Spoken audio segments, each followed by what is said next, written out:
ಜೀವ ಬೆದರಿಕೆ ಹಾಗೂ ಲಂಚ ವಿಚಾರವಾಗಿ ಈಗ ಅರೆಸ್ಟ್ ಆಗಿರುವಂತದ್ದು. ಬಟ್ ಒಂದು ಆಡಿಯೋ ವೈರಲ್ ಆಗಿದೆ. ಆ ಆಡಿಯೋ ಅವ್ರದೇನಾ? ಆಡಿಯೋ ಮಾತಾಡೋದು ಅವ್ರದ್ದೇ ಅಂತ ವಯಸ್ಸು ಕಾಣ್ತಾ ಇದೆ ಆಡಿಯೋದಲ್ಲಿ. ಹೊರಗಡೆ ಬರ್ತಾನೆ ರಾಮ ಅಂತಾನೆ, ಹೊರಗಡೆ ಬರ್ತಾನೆ ಸೀತೆ ಅಂತಾನೆ, ಮೋದಿ ಅಂತಾನೆ. ಮೋದಿ ರಾಮ ಅನ್ನೋ ಬಾಯಲ್ಲಿ ಮಾತಾಡೋ ಬಾಯಲ್ಲಿ ತಾನೆ ಕಂಡೋರ ಹೆಣ್ಮಕ್ಳನ್ನ ಕರೀತಾರೆ ಅಂತ. ಇಂಥವ್ ನಮ್ಗೆ ಅವಶ್ಯಕತೆ ಇಲ್ಲ ಮೇಡಮ್. ಒಬ್ಬ ಸಾಮಾನ್ಯ ಕಡು ಬಡವನಿಗೆ ಯಾವ ರೀತಿ ಶಿಕ್ಷೆ ಕೊಡ್ತಿರೋ, ಯಾವ ರೀತಿ ಒದ್ದು ಎಳ್ಕೊಂಡೋಗಿ ಜೈಲ್ ಕೂಡ ಹಾಕ್ತಿದ್ರು, ಕಾನೂನಲ್ಲಿ ನಂಬಿಕೆ ಬರಬೇಕು ಅಂದ್ರೆ ನೀವು ಮುನಿರತ್ನ ಕೆಲಸ ಮಾಡಿ ತೋರಿಸಿ ಈಗಿನ ಸರ್ಕಾರ. ಅಟ್ರಾಸಿಟಿ ಕೇಸ್ನಲ್ಲಿ ನಿನ್ನೆಯಷ್ಟೇ ಶಾಸಕ ಮುನಿರತ್ನ ಅವರು ಅರೆಸ್ಟ್ ಆಗಿದ್ದಾರೆ. ಏನು ಗುತ್ತಿಗೆದಾರನಿಗೆ ಜೀವ ಬೆದರಿಕೆ ಹಾಗೂ ಏನು ಲಂಚ ವಿಚಾರವಾಗಿ ಈಗ ಅರೆಸ್ಟ್ ಆಗಿರುವಂಥದ್ದು. ಏನು ಈಗ ಅವರ ಆಡಿಯೋ ಕೂಡ ಒಂದು ವೈರಲ್ ಆಗಿದೆ. ಆ ಆಡಿಯೋ ನಿಜಕ್ಕೂ ಅವ್ರದ್ದೇನಾ ಅಥವಾ ಅಲ್ವಾ? ನಿಜವಾಗ್ಲೂ ಮುನಿರತ್ನ ಅವರು ಈ ರೀತಿಯಾಗಿ ಮಾತನಾಡಿದಾರ? ಬನ್ನಿ, ಸ್ವತಃ ಅವರ ಕ್ಷೇತ್ರಕ್ಕೆ ಬಂದಿದ್ದೀನಿ. ಅವರ ಕ್ಷೇತ್ರದ ಜನರು ಏನು ಹೇಳ್ತಾರೆ ಕೇಳೋಣ. ಈಗ ಮುನಿರತ್ನ ಅವರು ಜಾತಿ ನಿಂದನೆ ಆರೋಪದಲ್ಲಿ ಹಾಗೆ ಕೊಲೆ ಬೆದರಿಕೆ ಆರೋಪದಲ್ಲಿ ನಿನ್ನೆ ಅಷ್ಟೇ ಅರೆಸ್ಟ್ ಆಗಿದ್ದಾರೆ. ಏನು ಹೇಳ್ತೀರಾ ಸರ್? ತುಂಬ ತಪ್ಪು ಮೇಡಮ್. ಶಾಸಕರಾಗಿ ಮಾತಾಡಿರೋರು ತುಂಬ ಭಾಳ ದೊಡ್ಡ ತಪ್ಪು. ಜನಪ್ರತಿನಿಧಿಯಾಗಿ ಅವರು ಸಾರ್ವಜನಿಕ ಜೀವನದಲ್ಲಿ ಯಾವ ಜಾತಿ ಬಗ್ಗೆ ಕೀಳಾಗಿ ಮಾತಾಡಬಾರ್ದು. ಶಾಸಕರಾಗಿ ಅವ್ರು ಮಾತಾಡೋದು ತುಂಬ ತಪ್ಪು ಅಂತ ಹೇಳ್ತಾ ಇದ್ದೀನಿ ಮೇಡಮ್. ನಾನು ನೀವು ತಪ್ಪಂತ ಹೇಳ್ತಾ ಇದ್ದೀರಾ, ಬಟ್ ಒಂದು ಆಡಿಯೋ ವೈರಲ್ ಆಗಿದೆ. ಆ ಆಡಿಯೋ ಅವ್ರದ್ದೇನಾ? ನಿಜಕ್ಕೂ ಅವ್ರದ್ದೇನಾ ಅಂತ? ಆಡಿಯೋ ಮಾತಾಡೋದು ಅವ್ರದ್ದೇ ಅಂತ ವಯಸ್ಸು ಕಾಣ್ತಾ ಇದ್ದಾರೆ ಮೇಡಮ್. ಆಡಿಯೋದಲ್ಲಿ ನೋಡಿದ್ರೆ ಅವ್ರದ್ದೇ ವಯಸ್ಸು ಕಾಣ್ತಾ ಇದ್ದಿಲ್ಲ ಮೇಡಮ್ ಅವರೇ. ಈಗ ಅವ್ರೇನು ಹೇಳ್ತಿದ್ದಾರೆ? ನಂದಲ್ಲ ವಾಯ್ಸು, ಷಡ್ಯಂತ್ರ ಮಾಡ್ತಾ ಇದ್ದಾರೆ ಅಂತ ಹೇಳ್ತಿದ್ದಾರೆ. ಆ ತನಿಖೆ ಕೊಟ್ಟರೆ ಗೊತ್ತಾಗುತ್ತಲ್ಲ ಮೇಡಮ್ ಅವರೇ, ಏನು ಇವ್ರದ ಅಂತ ತನಿಖೆ ಕೊಟ್ಟರೆ ಗೊತ್ತಾಯ್ತಲ್ಲ. ಸದ್ಯಕ್ಕೆ ಅವರು ಆಡಿಯೋದಲ್ಲಿ ರಿಲೀಸ್ ಆಗಿ ನೋಡಿದ್ರೆ ಅವ್ರದ್ದೇ ವಯಸ್ಸು ಅಂತ ಕಾಣ್ತದೆ ಮೇಡಮ್ ಕಣ್ಣಿಗೆ. ಬಟ್ ಜನಪ್ರತಿನಿಧಿ ಶಾಸಕರಾಗಿ ಅದು ಮಾತಾಡಬಾರ್ದು ಅವರು. ಅವ್ರಿಗೊಂದು ಇಲ್ಲಿ ಕ್ಷೇತ್ರದ ಒಂದು ಒಳ್ಳೆ ಹೆಸರಿತ್ತು, ಬಟ್ ಯಾಕೆ ಮಾತಾಡೋದು ಗೊತ್ತಿಲ್ಲ. ಬಟ್ ಜಾತಿ ಬಗ್ಗೆ ಮಾತಾಡಿದ್ರೆ ತುಂಬ ನೋವಾಗ್ತಾ ಇದೆ ಮೇಡಮ್. ಅವರು ಮಾತಾಡಬಾರ್ದಿತ್ತು, ಅವರು ಶಾಸಕರಾಗಿ ಅವರು ಮಾತಾಡಬಾರ್ದಿತ್ತು ಮೇಡಮ್. ಹೆಣ್ಮಕ್ಳ ಬಗ್ಗೆ ಕೂಡ ಕೀಳಾಗಿ ಮಾತಾಡಿದ್ದಾರೆ. ಅದು ತುಂಬ ತಪ್ಪು ಮೇಡಮ್. ಒಬ್ಬ ಶಾಸಕರಾಗಿ ತುಂಬ ಕೆಟ್ಟದಾಗಿ ಮಾತಾಡಿರೋದು ನೋಡಿ ನನಗೂ ತುಂಬ ಬೇಜಾರಾಗುತ್ತೆ ಮೇಡಮ್. ಅವರು ಮುಂದೆ ಯಾವ ರೀತಿಯಾದಂತಹ ಕ್ರಮವನ್ನು ತೆಗೆದುಕೊಳ್ಬಹುದು ಪೊಲೀಸರು ಅಂತ ಇದ್ರ ಬಗ್ಗೆ? ಅದು ಕಾನೂನು ಚೌಕಡಿ ಇದಿಲ್ಲ ಮೇಡಮ್. ಅವರೇ ತಗೋಬೇಕಲ್ಲ ಮೇಡಮ್. ಕಾನೂನು ಏನಿದೆ ಕಾನೂನು ಇದೆಯಲ್ಲ, ಕಾನೂನು ಚೌಕಡಿ ಏನು ತಗೋಬೇಕಾ ತಗೋತಾರಲ್ಲ ಮೇಡಮ್ ಅವರೇ. ಅದು ಆಡಿಯೋಲ್ಲೋ ನಕಲಿನಾ ಇಲ್ಲ ಅಸಲಿನೇ ಅಂತ ಕಾನೂನು ಚೌಕಡಿ ಏನಿದೆ ತೀರ್ಮಾನ ಅವರೇ ನ್ಯಾಯಾಲಯದಲ್ಲೇ ಮಾಡ್ತಾರಲ್ಲ ಮೇಡಮ್ ಅವರೇ. ಅಷ್ಟು ಹೇಳ್ಬಲ್ಲೆ ಮೇಡಮ್. ಮೇಡಮ್ ನಾನು ಲಗ್ಗೆರೆಯಿಂದ ನಿತಿನ್ ಅಂತ. ಬಟ್ ಅರೆಸ್ಟ್ ಮಾಡಿದ್ದೀರಾ ಅಂತ ಹೇಳ್ತಾ ಇಲ್ಲ. ಬಟ್ ಅರೆಸ್ಟ್ ಮಾಡೋದಕ್ಕೆ ನಮ್ಗೆ ಸ್ಯಾಟಿಸ್ಫ್ಯಾಕ್ಷನ್ ಅನಿಸ್ತಲ್ಲ. ಇಂಥ ಒಬ್ಬ ಲುಚ್ಚ MLAಗಳನ್ನ ಗಲ್ಗೇರಿಸ್ಬೇಕು ಮೇಡಮ್. ಇವರೆಲ್ಲ ಬದುಕೋಕ್ಕೆ ಅನ್ಫಿಟ್. ಇವ್ರಿಗೂ ತಾಯಿ ತಂದೆ ಇದ್ದಾರಲ್ವಾ, ಇವ್ರಿಗೊಬ್ರು ತಾಯಿ ಇದ್ದಾರಲ್ವಾ, ಇವ್ರಿಗೂ ಇಬ್ರು ಹೆಣ್ಮಕ್ಳು ಇದ್ದಾರಲ್ವಾ. ಒಬ್ಬರು ಹೆಣ್ಮಕ್ಳು ಇಟ್ಕೊಂಡು ಹೆಂಡತಿ ಇಟ್ಕೊಂಡು ಕಂಡೋರು ಹೆಣ್ಮಕ್ಳ ಬಗ್ಗೆ ಮಾತಾಡ್ತೀವಿ ಅಂತ ಕಿತ್ತೋದನ್ ಮೇಡಮ್. ಇವನು ಎಷ್ಟು ಕೀಳ್ಮಟ್ಟಿಗೆ ಕೇಳಿದಿರೋ ಒಬ್ಬ MLA. ಹೊರಗಡೆ ಬರ್ತಾನೆ ರಾಮ ಅಂತಾನೆ, ಹೊರಗಡೆ ಬರ್ತಾನೆ ಸೀತೆ ಅಂತಾನೆ, ಮೋದಿ ಅಂತಾನೆ. ಮೋದಿ ರಾಮ ಅನ್ನೋ ಬಾಯಲ್ಲಿ ಮಾತಾಡೋ ಬಾಯಲ್ಲಿ ತಾನೆ ಕಂಡೋರ ಹೆಣ್ಮಕ್ಳನ್ನ ಕರೀತಾರಂತ. ಇಂಥವು ನಮ್ಗೆ ಅವಶ್ಯಕತೆನೇ ಇಲ್ಲ ಮೇಡಮ್. ನಿಜವಾಗ್ಲೂ ಕಾನೂನು ಇವ್ರಿಗೆಲ್ಲ ಇದು ನಮಗೆ ಬೇರೆಯವ್ರಿಗೆ ಪಾಠ ಆಗಬೇಕು, ಬೇರೆ MLAಗಳಿಗೆ ಪಾಠ ಆಗಬೇಕು. ಇಂಥವ್ರನ್ನ ಗಲ್ಗೇರಿಸ್ಬೇಕು ಫಸ್ಟು. ಇವರಿಂದ ಏನು 10 ರೂಪಾಯಿ ಯೂಸ್ ಇಲ್ಲ ಮೇಡಮ್ ಯಾರಿಗೂ. ಇದೆಲ್ಲ ನಿಮ್ಗೆ ಇವತ್ತೇನು ನಾವು ಕೇಳ್ತಾ ಇದೀವಿ, ಇದೆಲ್ಲ ಇವರು ಜೊತೆಲಿರೋರು ಹೇಳ್ತಾರೆ. ಇದೆಲ್ಲ ಎಕ್ಸಾಂಪಲ್ಲು. ಎಷ್ಟೋ ಜನ ಅಧಿಕಾರಿಗಳು ಬಟ್ಟೆ ಬಿಚ್ಬಿಟ್ಟು ಕೂರಿಸ್ತಾರಂತೆ ಮೇಡಮ್. ಬಟ್ಟೆ ಬಿಚ್ಬಿಟ್ಟು ಕೂರಿಸ್ತಾರಂತೆ. ಇವ್ರು ಹೇಳ್ದಂಗೆ ಕೇಳಿ ಬಟ್ಟೆ ಬಿಚ್ಬಿಟ್ಟು ಕೂರಿಸ್ತಾರಂತೆ ಅಧಿಕಾರಿಗಳ್ನ. ಅವ್ರು ಆ ಥರ ಯಾರು ನೋವು ತಿನ್ನೋರಲ್ಲ ಆಚೆ ಬರ್ಬೇಕು. ಇವತ್ತು ಯಾರೋ ಒಬ್ಬ ಕಾಂಟ್ರಾಕ್ಟರ್ ಬಂದಿದ್ದಾನೋ ಅವನ ಥರ ಧೈರ್ಯ ಮಾಡ್ಕೊಂಡು ಎಲ್ಲ ಕಾಂಟ್ರಾಕ್ಟರು ಆಚೆ ಬರಬೇಕು ಸರ್. ಓಕೆ, ಈಗ ನೀವು ಅಂದ್ರಿ ಇವ್ರನ್ನೆಲ್ಲ ಗಲ್ಲಿಗೇರಿಸ್ಬೇಕು, ಎಲ್ಲ MLAಗಳಿಗೂ ಇದೊಂಥರ ಪಾಠ ಅಂತ. ಬಟ್ ಏನು ಆಡಿಯೋ ವೈರಲ್ ಆಗಿದೆಯೋ ನೀವು ಕೇಳಿದ್ರ? ಆಡಿಯೋನಾ? ಆಡಿಯೋ ವೈರಲ್ ಆಗಿರೋದು ಅವ್ರದ್ದೇನಾ? 100% ಮೇಡಮ್. ನನ್ನೊಬ್ಬನ ಕೇಳೋದಲ್ಲ ಮೇಡಮ್. JDS, BJP, ಕಾಂಗ್ರೆಸ್ಸು ಈ 3 ಜನದಲ್ಲೂ ಅವ್ನಿಗೆ ತುಂಬ ಆತ್ಮೀಯವಾಗಿದ್ದವ್ರಂತೂ ಇದ್ದೇ ಇರ್ತಾರಲ್ವಾ. ಯಾರೆಲ್ಲ ಅಪ್ಪನ ಹುಟ್ಟಿದಾರೋ ಅವ್ರಂತ ಹೇಳ್ತಾರೆ ಮುನಿರತ್ನಮ್ದು ಹೌದಾ ಅಲ್ವಾ ಅಂತ. ನಾನು ನಮ್ಮ ಅಪ್ಪನಿಗೆ ಹುಟ್ಟಿದ್ದೀನಿ ಮೇಡಮ್. ಇದು ಅವನದೇ ವಯಸ್ಸು. ಯಾಕಂದ್ರೆ ಅವನ ಹತ್ರ ನಾನು 1 to 1 ಮಾತಾಡಿದ್ದೀನಿ ಕೆಲವೊಂದು ಟೈಮಲ್ಲಿ. ಅವ್ನ ವಯಸ್ಸನ್ನ ಕೇಳಿದ್ದೀನಿ ಕಿವಿಯಾರೆ. ಇದು ಅವನದೇ ವಯಸ್ಸು, ಅದರಲ್ಲಿ 2 ಮಾತಿಲ್ಲ. ಸರಿ ಸರ್, ಈಗ ಅವ್ರೇನು ಹೇಳ್ತಿದ್ರೆ ಮುನಿರತ್ನ ಅವರು ಅರೆಸ್ಟ್ ಆದಮೇಲೆ ಷಡ್ಯಂತ್ರ ಮಾಡಿದ್ದಾರೆ, ಇದು ನಂದಲ್ಲ ವಾಯ್ಸು ಅಂತ ಕೂಡ ಹೇಳ್ತಾ ಇದ್ದಾರೆ. ಷಡ್ಯಂತ್ರ ಅಂದರೆ ಯಾವ ಥರ ಷಡ್ಯಂತ್ರ ಮೇಡಮ್? ಅವನ ಪ್ರಕಾರ ಯಾವ ಥರ ಷಡ್ಯಂತ್ರ? ರಾಜಕೀಯ ಪ್ರೇರಿತ ಅಂದರೆ ಯಾರು ಮಾಡಿರ್ಬೋದಂತೆ? ಬೇರೆಯವ್ರು ಬಂದು ಅವನಿಗೆ ಬೇರೆ ಜಾತಿ ಬಗ್ಗೆ ಮಾತಾಡು ಅಂತ ಹೇಳ್ಕೊಂಡು ಕೊಟ್ಟಿದ್ರಾ, ಅಥವಾ ಮೋದಿಯವ್ರು ಬಂದು ಹೇಳ್ಕೊಂಡು ಕೊಟ್ಟಿದ್ರಂತ? ಯಾರು ಬಂದು ಹೇಳ್ಕೊಂಡು ಕೊಟ್ಟಿದ್ರಂತೆ? ಅವನ ಪ್ರಕಾರ ಯಾರಂತ ಷಡ್ಯಂತ್ರ ಮಾಡ್ತಾ ಇರೋದು? ಅವ್ರ ಪಕ್ಷದಲ್ಲಿರೋರು ಮಾಡ್ತಾವ್ರಂತ? ಜೊತೆಲಿ ಇತ್ಕೊಂಡೇ ಮಾಡ್ತಾರೆ. ಯಾರು ಮಾಡ್ತಾ ಇರ್ಬೋದು? ಮೋದಿ ಮಾಡ್ತಾರೆ, ಶಾ ಮಾಡ್ತಾ ಇದಾರ, ಬೊಮ್ಮಾಯಿಯವರು ಮಾಡ್ತಾ ಇದಾರ, ಆರ್ ಅಶೋಕ್ ಮಾಡ್ತಾ ಇದಾರ? ಯಾರು ಮಾಡ್ತಾ ಇದಾರೆ ಮೇಡಮ್? ಅವ್ರು ಹೇಳಬೇಕು. ರಾಜಕೀಯ ಷಡ್ಯಂತ್ರ ಅಂತ ಹೇಳ್ತಾರಲ್ವ, ಯಾರು ಅನ್ಕೋಬಿಟ್ಟು ನಿನ್ನ ಜಾತಿ ಬಗ್ಗೆ ಮಾತಾಡೋ, ಜಾತಿ ಬಗ್ಗೆ ಬೈಯಿ ಅಂತ ಯಾರು ಹೇಳ್ಕೊಂಡು ಕೊಡಲ್ಲ ಅಲ್ವಾ ಮೇಡಮ್? ಹಿಂದುತ್ವ ಅಂತಾರಲ್ವಾ, ದಲಿತರು ಕೂಡ ಹಿಂದೂಗಳೇ ಮೇಡಮ್, ಗೌಡ್ರುಗಳು ಕೂಡ ಹಿಂದೂಗಳೇ ಮೇಡಮ್. ಎಲ್ಲ ಹಿಂದೂಗಳೇ ತಾನೆ. ಅವ್ನು ಹಿಂದೂಗಳ ಬಗ್ಗೆನೇ ಮಾತಾಡಿರೋದು. ಯಾರ ವಿರುದ್ಧ? ಹಿಂದೂಗಳ ಬಗ್ಗೆನೇ ಅವ್ನು ಮಾತಾಡಿರೋದು. ಎಲ್ಲ ಹಿಂದೂಗಳು ಸೇರೇ ತಾನೆ ಇವತ್ತು ಅವ್ನು ಓಟಾಗಿ ಗೆಲ್ಸಿರೋದು. ಬಾಯಿ ಬಿಟ್ಟರೆ ನಾವು ಹಿಂದೂಗಳು, ಹಿಂದುತ್ವ ನಮ್ದು 6 ಇಂಚಿದೆ ಅಂತಾರೆ. ಏನು 6 ಇಂಚಿದೆ ಮೇಡಮ್? ಕಂಡೋರು ಹೆಂಡ್ರನ್ನ, ಕಂಡೋರು ತಾಯಿಗಳ್ನ ಕರೀತಾರೆ, ಕಳಿಸು ಅಂತಾರೆ. ಈ ಥರನ ಮೇಡಮ್ ನಮ್ಮ ಲೈಫಲ್ಲಿ ನಾವು ಕೇಳಿಲ್ಲ ಕಂಡಿಲ್ಲ ಮೇಡಮ್. ಈ ಥರ ಬೈಗಳನ್ನ ಕೇಳಿಸ್ ಫಸ್ಟ್ ಟೈಮ್ ಮೇಡಮ್. ಇಂಥ ಒಬ್ಬ ನೀಚಿನ ಬೈಲಿ ಈ ಥರ ಕೇಳ್ತಾ ಇದೀವಲ್ಲ ಅಂತ. ಬಾಯಿ ಬಿಟ್ಟರೆ ಎಲ್ಲರಿಗೂ ಒಳ್ಳೇದಾಗಲಿ ದೇವ್ರವನೇ ಅಂತ ದೊಡ್ಡ ಹರಿಶ್ಚಂದ್ರನ್ ಥರ ಮಾತಾಡ್ತಾನೆ. ಸರ್ ಈಗ ನೀವು ಇಷ್ಟೊಂದೆಲ್ಲ ಹೇಳ್ತಾ ಇದ್ದೀರಾ ಅವ್ರ ಬಗ್ಗೆ, ನೀವು ಕೂಡ ಅವ್ರ ಕ್ಷೇತ್ರದವ್ರೆ, ಹೌದು ನೀವು ಕೂಡ ಅವರಿಗೆ ಮತ ಹಾಕಿದ್ದೀರಾ. ಲೆಗ್ಗೆರೆ ಕ್ಷೇತ್ರದವ್ರೆ, ನೀವು ಕೂಡ ಅವ್ರಿಗೆ ಮತ ಹಾಕಿದ್ದೀರಾ. ಇಷ್ಟು ವರ್ಷ ಅವ್ರನ್ನ ನೋಡ್ಕೊಂಡು ಕೂಡ ಬಂದಿದ್ದೀರಾ, ಹೇಗೆ ಅಂತ? ಮೇಡಮ್ ಈ ಥರ ಎಲ್ಲ ಗೊತ್ತಿರಲಿಲ್ಲ ಮೇಡಮ್, ಈ ಥರ ಕಚಡ ಇವನು ಅಂತ. ನಾನು ಕೂಡ ಒಬ್ಬ ದಲಿತ ಮೇಡಮ್, ನಾನು ಕೂಡ ಒಬ್ಬ ದಲಿತ. ಯಾವನು ಸುಮ್ಮನೆ ಇರಲ್ಲ ಮೇಡಮ್. ನಾವು ಅವ್ನು ಓಟ್ ಹಾಕಿದ್ದೀವಿ ಹಾಕೋಂಥ ಟೈಮಲ್ಲಿ ಇವತ್ತಿಗಿಂತ ಮಾತುಗಳೆಲ್ಲ ಕೇಳಿಸ್ಕೊಂಡು ಯಾರೋ ಸ್ವಾಭಿಮಾನ ಇರೋಂಥ ಒಬ್ಬ ದಲಿತ ಯಾವನು ಅವ್ನಿಗೆ ನಮ್ಮ ಮನೆ ಬಾಗ್ಲಿಗೆ ಬಂದು ಚಪ್ಪಲಿ ಹೊಡೆದು ಕಳಿಸ್ಬೇಕಂತವ್ರಿಗೆಲ್ಲ ಇಂಥ ಮಾತುಗಳು ದಲಿತರ ಬಗ್ಗೆ ಮಾತಾಡ್ದಂಥವ್ರು. ಸ್ವಾಭಿಮಾನ ಇರೋಂಥವ್ರು ಯಾರು ಕೂಡ ದಲಿತರಾಗಲಿ ಇನ್ನೊಬ್ಬರಾಗಲಿ ಯಾರು ಕೂಡ ಅವ್ನ ಮನೆ ಬಾಗ್ಲಿಗೂ ಸೇರಿಸ್ಬಾರ್ದು. ಒಂದು ಗ್ಲಾಸ್ ನೀರು ಕೂಡ ಕೊಡಬಾರ್ದು ಅವ್ನಿಗೆ ಬುದ್ಧಿ ಕಲಿಸ್ಬೇಕು. ಅವಾಗ ಇನ್ನೊಬ್ರಿಗೆ ಪಾಠ ಆಗುತ್ತಿದ್ದಲ್ಲ. ಇವಾಗ ಇವ್ನು ಮಾಡೋನೇನೋ 50-10 ಕೊಟ್ಟಂಥ ಎಂಜಿಲ್ ಕಸ್ಗೆ ಅವರ ಚೇಳಗಳೆಲ್ಲ ಎಂಜಿಲ್ ಕಸ್ಗೆ ಕೈ ಹೊಡ್ತಾರಲ್ಲ, ಆ ಥರ ಒಟ್ಕೊಂಡು ಕೂತ್ಕೊಂಡ್ರೆ ಇವತ್ತು ಜಾತಿ ಬಗ್ಗೆ ಮಾತಾಡಿ, ತಾಯಿಂದಿರ ಬಗ್ಗೆ ಮಾತಾಡಿ, ಹೆಂಡತಿದಿರ ಬಗ್ಗೆ ಮಾತಾಡಿ, ನಾಳೆ ಅವ್ರ ಮನೆಗೆ ಡೈರೆಕ್ಟಾಗಿ ಬರ್ತಾರೆ. ಇವ್ರಿಗೆಲ್ಲ ನಾವು ಕರೆಕ್ಟಾಗಿ ತಕ್ಪಾಠ ಕಳಿಸಿದ್ರೆ ಯಾರು ಇನ್ನೊಂದ್ಸಲಿ ಮಾತಾಡೋಕೆ 10 ಸಲ ಯೋಚನೆ ಮಾಡ್ತಾರೋ, ಅವ್ನಿಗೆ ಹಂಗಾಯ್ತು ನಮಗೂ ಹಿಂಗಾಗುತ್ತೆ, ನಾವು ಮಾಡಬಾರ್ದು ಅನ್ನೋದು ಬರುತ್ತೆ. ನಾವೆಲ್ಲ ಏನಂದರೆ ಕೇಳ್ತೀವಿ, ಇವತ್ತಿನ ದಿನಕ್ಕೆ ಕಿವಿಲ್ ಬಿಟ್ಬಿಡ್ತೀವಿ, ಅದು ಆಗಬಾರ್ದು.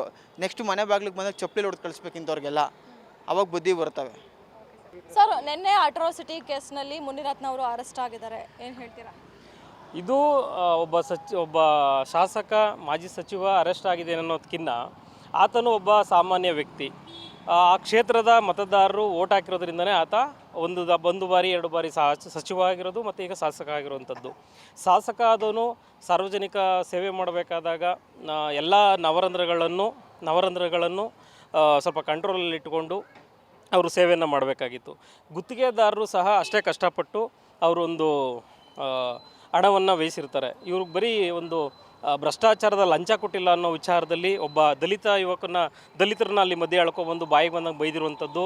ಮತ್ತು ಗುತ್ತಿಗೆದಾರರ ಹೆಣ್ಮಕ್ಳ ಬಗ್ಗೆ, ಏಕೆಂದರೆ ಈಗ ಮುನಿರತ್ನ ಅವ್ರಿಗೂ ಹೆಣ್ಮಕ್ಳಿದ್ದಾರೆ. ಒಬ್ಬರು IAS ಅವ್ರನ್ನ ಮದುವೆ ಆಗಿದ್ದಾರೆ, ಇನ್ನೊಬ್ರು ಯಾರೋ ಮದುವೆ ಆಗಿರ್ಬೋದು. ರಾಕ್ಲೈನ್ ವೆಂಕಟೇಶ್ ಅವ್ರನ್ನ ಮಗನಿಗೇನೋ ರಾಕ್ಲೈನ್ ವೆಂಕಟೇಶ್ ಸೊಸೆ ಆಗಿದ್ದಾರೆ. ಸೊ ಆ ಹೆಣ್ಮಕ್ಳ ಬಗ್ಗೆ ಬೇರೆ ಯಾವ್ದಾದ್ರು ಅದೇ ಗುತ್ತಿಗೆದಾರ ಬೈದಿದ್ರೆ ಈತ ಸುಮ್ಮನೆ ಇರ್ತಿದ್ನಾ? ಎಲ್ರಿಗೂ ಒಂದೇ ನ್ಯಾಯ. ನಿಮ್ಮ ಮನೇಲಿರೋ ಹೆಣ್ಮಕ್ಳು ಅದೇ, ನಮ್ಮ ಮನೇಲಿರೋ ಹೆಣ್ಮಕ್ಳು ಅದೇನೆ. ಜಾತಿ ಅನ್ನೋದನ್ನು ನೀವು ಇನ್ನೂ ನಿಮ್ಮ ಮುತ್ತಾತಿನ ಕಾಲದಲ್ಲೇ ಇದ್ರಿ. ಜಾತಿ ಭೇದ ಎಲ್ಲ ಬಿಟ್ಟಾಗಿದೆ. ಇರೋದು 2 ಜಾತಿ, ಗಂಡು ಹೆಣ್ಣು. ಈ ಮುನಿರತ್ನೂ ಸಹ ಅವನೇನು ಒಕ್ಕಲಿಗನ, ಆತನು ನಾಯ್ಡು, ಎಲ್ಲಿಂದನೋ ಬಂದು ಇಲ್ಲಿ ಸಚಿವ ಆಗಲಿಲ್ವಾ, ಶಾಸಕ ಆಗಲಿಲ್ವಾ?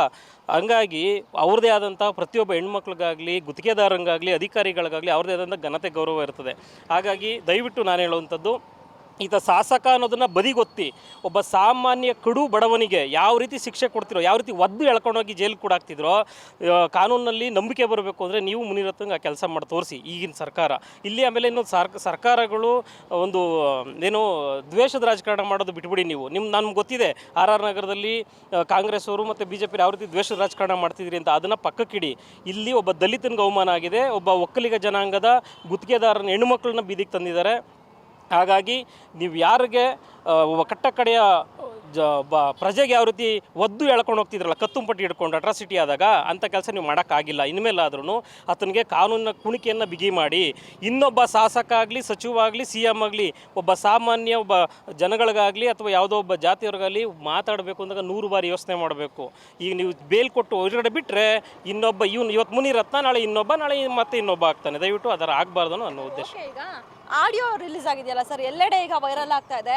ಈಗ ಮುನಿರತ್ನ ಅವ್ರು ಏನು ಹೇಳ್ತಾ ಇದ್ದಾರೆ ಅಂದರೆ, ನೆನೆ ಅರೆಸ್ಟ್ ಆದಮೇಲೆ ಆ ಆಡಿಯೋ ನಂದಲ್ಲ, ಷಡ್ಯಂತ್ರ ಮಾಡಿದ್ದಾರೆ ಅಂತ ಹೇಳ್ತಿದ್ದಾರೆ. ಮೇಡಮ್, ಇವತ್ತು ಕಾನೂನು ಯಾರಪ್ಪಂದು ಅಲ್ಲ, ನಾನು ಮಾಡಿದ್ದು ನಂದೇ ಅಲ್ಲ ಅಂತ ಹೇಳ್ತಾರೆ. ಈಗ ಯಾವ್ದಾರು ಒಂದು ವಿಡಿಯೋ ಬಂದರೆ ಆ ವಿಡಿಯೋದಲ್ಲಿ ನಾನೇ ಇಲ್ಲ ಅಂತಾರೆ. ಸುಮಾರು ರಾಜಕಾರಣಿಗಳು ಬೆತ್ತಲೆ ವಿಡಿಯೋಗಳೆಲ್ಲ ಬಂದಾಗ ನಾನಲ್ಲ ಅಂದರು. FSL ಕ್ಯಾಕ್ಟಸ್ ಮಕ್ಕೋಗಿತ್ತು, ನಿಂದೆ ಕಣೋ ಇದು ಅಂತ. ಆಮೇಲೆ ಏನು ಮಾಡಿದ್ರು, ಸ್ಟೇ ತೊಗೊಂಬಂದರು. ಇವ್ರು ನವರಂಗಿ ನಾಟಕಗಳನ್ನು ನವರಂಧ್ರಗಳಲ್ಲಿ ಇಟ್ಕೊಂಡ್ರೆ ಚೆನ್ನಾಗಿರ್ತದೆ. ನಂದಲ್ಲ, ಇದು ನನ್ನ ವಾಯ್ಸೇ ಅಲ್ಲ ಅಂತಂದರೆ ಇಲ್ಲಿ ಯಾರು ಮಿಮಿಕ್ರಿ ಕರ್ಕೊಂಡು ಬಯಸೋಕ್ಕೆ ಸಾಧ್ಯ ಇಲ್ಲ. ಇವತ್ತು ಹಂಗೆ ಅನ್ಬೋದು, ನಾಳೆ ದಿನ ಸತ್ಯಾಂಶ ಹೊರ ಬಂದಾಗ ಅದೇ ಕ್ಷೇತ್ರದ ಜನತೆ ತೂಚಿ ಅಂತ ಉಗಿಯುತ್ತಾರೆ. ಸರ್, ಹಾಗೆ ಇವತ್ತು ಪೊಲೀಸ್ನವರು ಏನು ಆ ಧ್ವನಿ ಸ್ಯಾಂಪಲ್ನ ಸಂಗ್ರಹ ಮಾಡಿಕೊಂಡು FSLಗೂ ಕೂಡ ರವಾನೆ ಮಾಡುವಂಥ ಕೆಲಸ ಮಾಡ್ತಾ ಇದ್ದಾರೆ. ಮೇಡಮ್, ಅದು ಕಾನೂನಿನ ಪ್ರಕಾರ ಏನಾಗಬೇಕು ಅದು ಇಮಿಡಿಯೇಟ್ ಆಗಬೇಕು. ಇಲ್ಲಿ ಬೇರೆ ವಿಚಾರಗಳಲ್ಲಾದಾಗ ಇಮಿಡಿಯೇಟ್ ಮಾಡ್ತಾರಲ್ಲ, ಅದೇ ಥರ ಇದು ಆಗಬೇಕು. ಇಲ್ಲಿ ಎಲ್ಲಿ ನೀವು ಸಮಯ ಕೊಡ್ತೀರಿ, FSL ನಾಳೆ ಕಳ್ಸೋಣ, ಮಾಜರ್ ನಾಡಿದ್ದು ಮಾಡೋಣ, ಈಗ ಕಸ್ಟಡಿ ತಗೊಂಡು ಸುಮ್ಮನೆ ವಿಚಾರಣೆಗೆ ನೆಪದಲ್ಲಿ ಮಾಡೋಣ, ಅಥವಾ ಸ್ಟೇ ಬರೋಕ್ಕೆ ಅವಕಾಶ ಮಾಡಿಕೊಡೋಣ, ಇದನ್ನೆಲ್ಲ ಮಾಡಬಾರ್ದು. ಅವರು ಇಮಿಡಿಯೇಟ್ ಮಾಡ್ತಿದ್ದಾರಲ್ಲ, ಸೊ ಅದಾಗಬೇಕು, ಇಮಿಡಿಯೇಟ್ ಆಗಬೇಕು. FSL ವರದಿನೂ ಸಹ ತಿಂಗಳಾನ್ಗಟ್ಟಲೆ ಮಾಡ್ಕೊಂಡು ಕುತ್ಕೊಬಾರ್ದು ಅವರು. ಯಾಕೆಂದರೆ ಇವ್ರು ಎಲ್ಲಿ ಡಿಲೇ ಮಾಡ್ತಾರೆ ಅಲ್ಲಿ ಈತನಿಗೆ ಉಸಿರಾಡೋದಕ್ಕೆ ಅವಕಾಶ ಆಗುತ್ತೆ, ಸ್ಟೇಗೆ ಹೋಗೋ ಅವಕಾಶ ಇರ್ತದೆ, ಬೇಲ್ ತಗೊಳ್ಳೋ ಅವಕಾಶ ಇರ್ತದೆ, ಆಂಟಿಸಿಪೇಟರಿ ಬೇಲ್ ಮಾಡಿಸ್ಕೊಳ್ಳೋ ಅವಕಾಶ ಇರ್ತದೆ. ದಯಮಾಡಿ ಅಟ್ರಾಸಿಟಿಲಿ ಬೇಲ್ ಇಲ್ಲ, ಅಟ್ರಾಸಿಟಿ ಕೇಸ್ಗೆ ಬೇಲ್ ಇಲ್ಲ, ಇಂತಿಷ್ಟು ದಿನ ಅಂತ ಜೈಲಲ್ಲಿ ಇರಲೇಬೇಕು, ಅದು ಖಂಡಿತ ಆಗಬೇಕು. ಸರ್, ಈಗ ನೀವು ಕೂಡ ಇದೇ ಕ್ಷೇತ್ರದವರು, ಮುನಿರತ್ನ ಅವ್ರಿಗೆ ಕೂಡ ಮತಗಳನ್ನು ಕೂಡ ಹಾಕಿದ್ದೀರಾ. ಆ ಮುನಿರತ್ನ ಅವ್ರು ಹೇಗೆ ಅಂತ? ಮೇಡಮ್, ಇಲ್ಲಿ ಪಕ್ಷ ನೋಡೋ ವ್ಯಕ್ತಿ ನೋಡೋ ಓಟ್ ಅಲ್ಲ, ಅಭಿವೃದ್ಧಿಗಷ್ಟೇ ಓಟು. ಅವ್ರೇನು ಅಭಿವೃದ್ಧಿ ಮಾಡಿದ ಅನ್ನೋದು ರೋಡಲ್ಲಿ ಹೋದರೆ ನಿಮಗೆ ಗೊತ್ತಾಗುತ್ತೆ. ಈಗ ನೀವು ಬಂದಿರ್ತೀರಿ, RR ನಗರ ರೋಡಲ್ಲಿ ನೀವು ಬಂದಿರ್ತೀರಿ, ಅದನ್ನು ಹೇಳೋದಲ್ಲ. ನೀವೇ ಒಂದು ಕ್ಯಾಮ್ರೇಟರ್ ನೋಡಿ, ಇಲ್ಲೊಂದು ಗುಂಡಿ ಇದೆ, ಅಲ್ಲೊಂದು ಗುಂಡಿ ಇದೆ, ಅಲ್ಲೂ ಒಂದು ಗುಂಡಿ ಇದೆ, ಇಷ್ಟೇ ಸಾಕು ನಿಮಗೆ ಅಭಿವೃದ್ಧಿ. ನಾನು ಹೇಳೋವಂಥದ್ದಲ್ಲ. ಈಗ ನಾನು ಯಾವ ಪಕ್ಷದವನು ಅಲ್ಲ, ನಾನೊಬ್ಬ ಸಾಮಾಜಿಕ ಹೋರಾಟಗಾರ, ಹಾಗಾಗಿ ನಾನು ಯಾವ ಪಕ್ಷದವನು ಅಲ್ಲ. ನನಗೆ ಓಟ್ ಹಾಕೋ ಟೈಮಲ್ಲಿ ಆ ಬೂತ್ ಒಳಗಡೆ ಹೋದಾಗ ಯಾರಿಗೆ ಓಟ್ ಹಾಕಬೇಕು ಅನ್ಸುತ್ತೋ ಅವ್ನಿಗೆ ಓಟ್ ಹಾಕಿ ಬರ್ತೀನಿ. ಈಚೆ ಬಂದು ನಾನು ಇವನಿಗೆ ಹಾಕಿದ್ದೀನಿ ಅಂತ ಕೇಳಲ್ಲ. ಯಾಕೆಂದರೆ ಇವತ್ತು ಪ್ರಜಾಪ್ರಭುತ್ವದಲ್ಲಿ ಮತದಾನ ಯಾರು ಮಾಡ್ತಾರೋ ಅವ್ರು ವಾಪಸ್ ಬಂದು ಆ MLA ನಾನು ನಿನ್ಗೆ ಓಟ್ ಹಾಕಿದ್ದೀನಿ, ಬಾ ಕೆಲಸ ಮಾಡು ಅಂತ ಅನ್ನೋ ಧೈರ್ಯನೇ ಇಲ್ಲ. ಯಾಕೆ ಧೈರ್ಯ ಇಲ್ಲ ಅಂದರೆ ಅವ್ರು ಕೊಡುವಂತಹ 4 ಕಾಸುಗೋಸ್ಕರ ಮತವನ್ನು ಮಾರ್ಕೊಂಡಿರ್ತಾರೆ. ನಾವು ಸಾಮಾಜಿಕ ಹೋರಾಟಗಾರರು ಯಾವ ಮತನೂ ಮಾರ್ಕೊಂಡಿಲ್ಲ. ನನಗೆ ಯಾರು ಬೇಕು ಅನ್ಸುತ್ತೋ ಅವ್ರಿಗೆ ಓಟ್ ಹಾಕಿದ್ದೀನಿ. ಸರ್, ಓಕೆ, ನೀವೇನು ಹೇಳ್ತೀರಾ ಸರ್? ಅಲ್ಲ, ಈಗ ಸತ್ಯಾಂಶ ಹೊರಬರಬೇಕಂದ್ರೆ ಈಗೇನು FSL ವರದಿಗೆ ನಂದು ಆಡಿಯೋ ಅಲ್ಲ ಅಂತ ಹೇಳಿದ್ದಾರೆ ಅವರು, ಮುನಿರತ್ನ ಅವರು. ಅದು FSL ವರದಿಗೆ ಹೋದರೆ ಅದು ಇಮ್ಮಿಡಿಯೇಟಾಗಿ ನಮ್ಮ ಸ್ನೇಹಿತರು ಹೇಳ್ದಂಗೆ ಅದು ವರದಿಯಲ್ಲಿ ಸತ್ಯಾಂಶ ಬಂದರೆ ಪ್ರೂವ್ ಆಗ್ತದಲ್ವ. ಪ್ರೂವ್ ಆದಾಗ ಏನು ಕಾನೂನು ಕ್ರಮ ಇದೆಯೋ, ಸಂವಿಧಾನಬದ್ಧವಾಗಿ ಏನು ಕಾನೂನು ಇವತ್ತು ಇದೆಯೋ ಅದ್ರ ಪ್ರಕಾರ ಒಬ್ಬ ಸಾಮಾನ್ಯ ವ್ಯಕ್ತಿಗೆ ನೀವು ಏನು ತೊಗೊಂಡೋಗಿ ಶಿಕ್ಷೆ ಕೊಡಿಸ್ತೀರೋ, ಈ ದೇಶದ ಅತ್ಯುನ್ನತ ಹುದ್ದೆಯಲ್ಲಿದ್ದರೂ ಕೂಡ ಆ ಶಿಕ್ಷೆ ಅವ್ರಿಗೂ ಕೂಡ ಆಗಬೇಕಷ್ಟೆ. ಸರ್, ಈಗ ಅವ್ರು ನಿಜವಾಗ್ಲೂ ಮಾತಾಡಿದ್ದಾರೆ ಅಂತನಾ? ಅಲ್ಲಲ್ಲ, ಏನು ಮಾತಾಡಿದ್ದಾರೆ ಅಂತ ನಮಗೂ ಗೊತ್ತಿಲ್ಲ. ಬಟ್ ಈಗ ಅವರು ನೀವು ಹೇಳಿದ್ರಲ್ಲ, ಅದೇ ರೀತಿ ಅವರು ಇದು ನಂದಲ್ಲ ಆಡಿಯೋ, ಇದು ಬೇರೆ ಯಾರೋ ಮಾಡಿದ್ದಾರೆ, ಇದು ನನ್ನ ಹೆಸರು ಕೆಡ್ಸಕ್ಕೆ ಮಾಡಿದ್ದಾರೆ ಅಂತ ಈಗ ಅವ್ರು ಹೇಳಿದ್ದಾರೆ ನೆನ್ನೆ ಸ್ಟೇಷನ್ಗೆ ಹೋದಾಗ ಮುನಿರತ್ನ ಅವರು. ಆದರೆ ಈಗ FSL ವರದಿನಲ್ಲಿ ಇದು ಸತ್ಯಾಂಶ ಹೊರಬರ್ತದೆ. ಈಗ ಒಂದು ವೇಳೆ FSL ವರದಿನಲ್ಲಿ ಇಲ್ಲ ಇದು ಸುಳ್ಳು, ಇದು ಫೇಕ್ ಆಡಿಯೋ ಅಂತೇಳಿ ಆದರೆ ಇವ್ರಿಗೆ ಶಿಕ್ಷೆ ಇರೋದಿಲ್ಲ. ಅದೇ ಪ್ರೂವ್ ಮಾಡಿದರೆ ಏನಾಗುತ್ತೆ, ಶಿಕ್ಷೆ ಆಗಬೇಕು ಅಷ್ಟೇ. ಯಾಕಂದರೆ ದಾಖಲೆಗಳಿದೆ ಅಲ್ಲಿ. ಇವರು ಆಡಿಯೋ ಮತ್ತು ಏನು ಇವರು ಹೋಗಿದ್ದದ್ದು, ಇವರು ಭೇಟಿ ಮಾಡಿದ್ದು, ಅವಾಚ್ಯ ಶಬ್ದಗಳಿಂದ ನಿಂದನೆ ಮಾಡಿರ್ತಕ್ಕಂಥದ್ದು, ಜಾತಿ ಹೆಸರು ಹಿಡಿದು ನಿಂದನೆ ಮಾಡಿರ್ತಕ್ಕಂಥದ್ದನ್ನು ಈಗ ಯಾರು ದೂರು ಕೊಟ್ಟಿದ್ದಾರೋ ಆ ದೂರು ಕೊಟ್ಟಿರ್ತಕ್ಕಂಥ ವ್ಯಕ್ತಿಗಳು ಸ್ಪಷ್ಟವಾಗಿ ಹೇಳ್ತಾ ಇದ್ದಾರೆ. ಅದು ಮೀಡಿಯಾದಲ್ಲೆಲ್ಲ ಬಂದಿದೆ. ಆದರೆ FSL ವರದಿನ ಕೊಟ್ಟಾಗ ಅದರ ಮೇಲೆ ಏನು ಸಾಕ್ಷ್ಯಾಧಾರಗಳು ನಿಲ್ತವೋ ಅದ್ರ ಮೇಲೆ ಪ್ರೂವ್ ಆಗ್ತದೆ. ಈಗ ನಾವು ಬೇರೆ ಯಾರು ಎಷ್ಟೇ ಜನ ಏನೇ ಹೇಳಿದ್ರು ದಾಖಲೆ ಮುಖ್ಯ ಅಲ್ಲಿ. FSL ವರದಿಗೆ ಅದು ಪಕ್ಕ ಬರ್ತದೆ, ಆದರೆ ಆದಷ್ಟು ಬೇಗ ಬರಬೇಕದು. ಅದು ಸುಳ್ಳ ಸತ್ಯನ ಎರಡರಲ್ಲಿ ಒಂದು ಗೊತ್ತಾದರೆ ಆಟೋಮೆಟಿಕ್ ಕಾನೂನು ಅದ್ರ ಕೆಲಸ ಮಾಡುತ್ತೆ. ನೋಡಿದ್ರಲ್ಲ ವೀಕ್ಷಕರೇ, ಅಂದರೆ ಶಾಸಕರಾದರೂ ಸರಿ, ಸಾಮಾನ್ಯ ವ್ಯಕ್ತಿ ಆದರೂ ಸರಿ, ಯಾರು ಕೂಡ ಜಾತಿಯ ಬಗ್ಗೆ ಮಾತನಾಡುವಂತಹ ರೈಟ್ಸ್ ಯಾರಿಗೂ ಇಲ್ಲ. ಯಾರೇ ಆದರೂ ಸರಿ ಏನು ಅವರಿಗೆ ಶಿಕ್ಷೆ ಆಗಲೇಬೇಕು. ಈಗ ಏನು ಮುನಿರತ್ನ ಶಾಸಕರಾದಂತಹ ಮುನಿರತ್ನ ಅವ್ರನ್ನ ಏನು ಅರೆಸ್ಟ್ ಮಾಡಿದ್ರು, ಇದೇ ರೀತಿಯಾಗಿ ಬೇರೆ ಶಾಸಕರು ಕೂಡ ಬುದ್ಧಿ ಕಲಿಬೇಕು, ಇವ್ರಿಗೆ ಶಿಕ್ಷೆ ಆಗಲೇಬೇಕು ಅಂತ ಸ್ವತಃ ಅವರ ಕ್ಷೇತ್ರದ ಮತದಾರರೇ ಹೇಳಿರುವಂಥದ್ದು. ಹಾಗೆ ಈಗ ಏನು ಆಡಿಯೋ ವೈರಲ್ ಆಗಿದೆಯೋ ಅದನ್ನ ಈಗ FSLಗೆ ಕೂಡ ಕಳಿಸಿರುವಂಥದ್ದು ಸ್ಯಾಂಪಲ್ನ. ಏನಾದರೂ ಮುಂದಿನ ದಿನಗಳಲ್ಲಿ ಆ ಆಡಿಯೋ ಅವ್ರದೇ ಅಂತ ಕನ್ಫರ್ಮ್ ಆದರೆ ಶಿಕ್ಷೆ ಆಗೋದಂತೂ ಖಂಡಿತ. ಹಾಗೆ ಏನು ಅದೇ ಕ್ಷೇತ್ರದ ಮತದಾರರು ಕೂಡ ಅದನ್ನೇ ಹೇಳ್ತಾ ಇದ್ದಾರೆ. ಕ್ಯಾಮ್ರಾ ಪರ್ಸನ್ ಪಾಪಾಪತಿ ಜೊತೆ ಕವನ Shivanna, guarantee news, Bengaluru. Guarantee news, ಸುದ್ದಿ ಖಚಿತ, ನ್ಯಾಯ ನಿಶ್ಚಿತ.